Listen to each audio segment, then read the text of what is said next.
ఒక్క శని ఉంగరం ఏ వేలుకు పడితే ఆ వేలుకు పెట్టుకోండి అని చెప్పాం. ఎడమ చేతికే పెట్టుకోవాలి. ఎడమ చేతి కూడా మిడిల్ ఫింగర్కే పెట్టుకోవాలి. ఎంత ఆలోచన చేస్తే నియమం పెడతాం? లాజిక్ ఆలోచన చేయి. మెటీరియల్ కెపాసిటీ అండ్ వాల్యుబుల్ అది పక్కకెట్టు.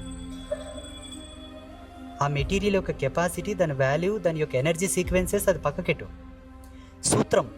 సూత్రం అంటే దాని యొక్క పద్ధతి, నిడివి. అవునా కదా? ఏ వేలుకు పెట్టుకోవద్దు, మధ్య వేలుకే పెట్టుకోండి. అది ఎడమ చేతికే పెట్టుకోండి. ఎందుకు చెప్తాం ఆ విషయం? ఎంత లోతు ఆలోచిస్తే చెప్తాం, ఎంత రీసెర్చ్ చేస్తే చెప్తాం. మళ్ళీ పంచాక్షర ఉంగరాలు బొటన వేలికే పెట్టుకోండి. థైరాయిడ్ ప్రాబ్లం, గర్భాశయ సంబంధిత ప్రాబ్లం, తెల్లబట్ట పోయే సమస్య, ఓవర్ బ్లీడింగ్ అయ్యే వాళ్లకు ప్యూర్ కాపర్, 2 కాపర్ పెట్టుకోండి అని చెప్తాం. పక్షవాతం ఉండి కాళ్ళ నొప్పులు, కీళ్ళ నొప్పులు, ఒళ్ళు నొప్పులు ఉండే వాళ్ళకు ఒక కాపర్, ఒక బ్రాస్ పెట్టుకోమని చెప్తాం.